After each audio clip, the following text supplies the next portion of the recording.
Welcome to the Learning Pines YouTube. We hope this video helps. In this video, I will show you how to make coffee design at home. First, ensure you have fresh espresso and perfectly frothed milk. We'll cover the basics of pouring to create classic designs. Understanding milk texture is crucial. Aim for a glossy, velvety consistency. Practice is key, so don't be discouraged by initial attempts.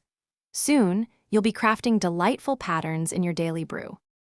Achieving the right milk texture is fundamental for great coffee art. Whether using a steam wand or a handheld frother, aim for smooth, microfoam consistency.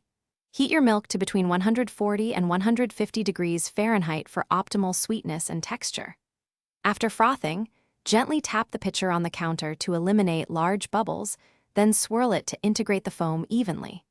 This creates the perfect canvas for your designs. Let's dive into some basic latte art patterns. The heart is a great starting point. Pour steadily into the center, then push through to form the shape. For a rosetta, begin with a base, then wiggle the pitcher from side to side while moving backward. Don't be afraid to experiment with etching tools for more intricate designs. A toothpick can create beautiful swirls or even simple leaf patterns.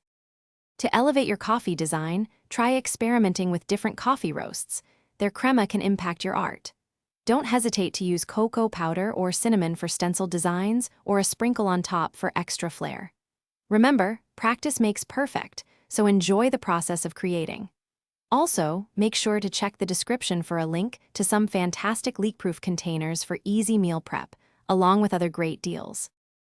Thanks for watching. Consider subscribing if we helped you.